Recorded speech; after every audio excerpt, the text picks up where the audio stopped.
somebody that I don't talk to. And the person was not speaking to me.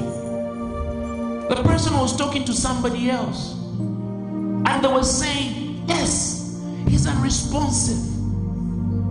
I think we have to pray for him. Let's do something about it.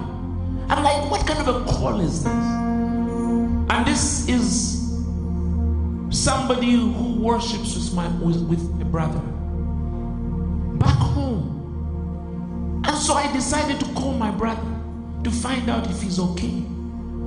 And they said and everybody around him said he's okay. But what am I trying to say? It's a period that is scary. It's like all you are hearing is this one is dying, this one is fainting, there's something going on. And this is why I'm saying, church, it's time to arise. The time to sleep is done. You see, sometimes we are so content because how long will it take before it hits your home? And this is why we've got to pray. And my father will always say that, yes, I may have delivered your soul. I may have delivered your spirit around you. Before I met my father, I read from Derek and he prayed that the person be delivered. And yes, there was deliverance. But no way. The dog jumped out of the car and got hit by a car and died. What am I saying? That sometimes you may pray that everything about you be okay. And just that one thing you haven't prayed for, that's the one that gets touched. I don't know what prayer you're going to pray, but the one thing I know is that the blood of Jesus is able and more than able to touch anything that you wanted to touch. There's life in the blood.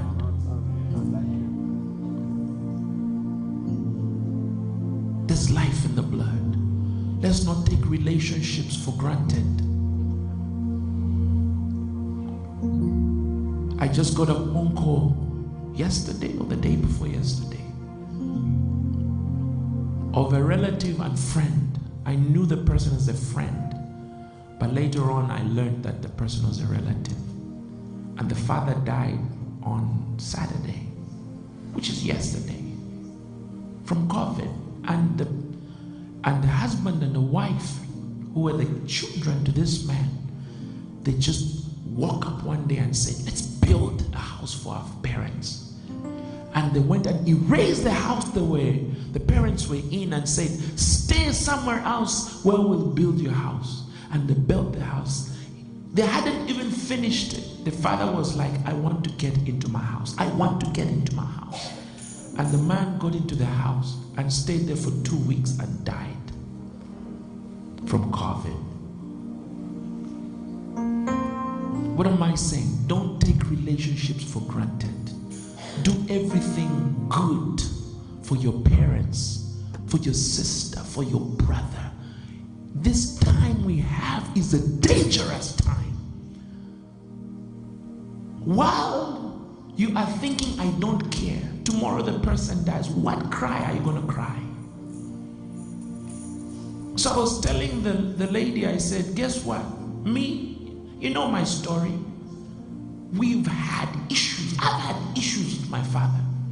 But when I resolve them, right now, even with my mom, no matter how much they want, even when I know they are telling a story where I know that the money will not be going for what they're asking for, I just give it. Why? Because I don't know how much time they have.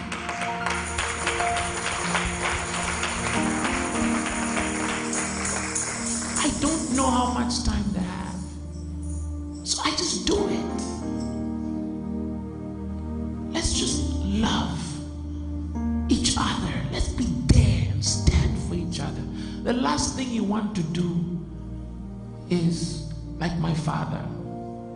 He always tells me now that I wish I spent time with my father. Dad used to play golf, and his friends were the most important people in his life. So even because every Thursday I went to see my granddad. So he would drop me, and while he's still in the car, I would just wave at his father and say, "Hello!" And he would drive off. And so when his dad died, I found him crying. And today he now tells me, I wish I spent time with my father. I never had time for him, my father.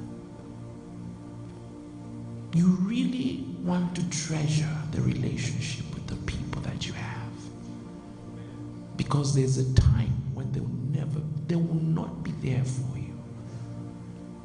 And especially when we are children, we just think our parents will always be there. Nah, it doesn't work like that. I just want us to pray.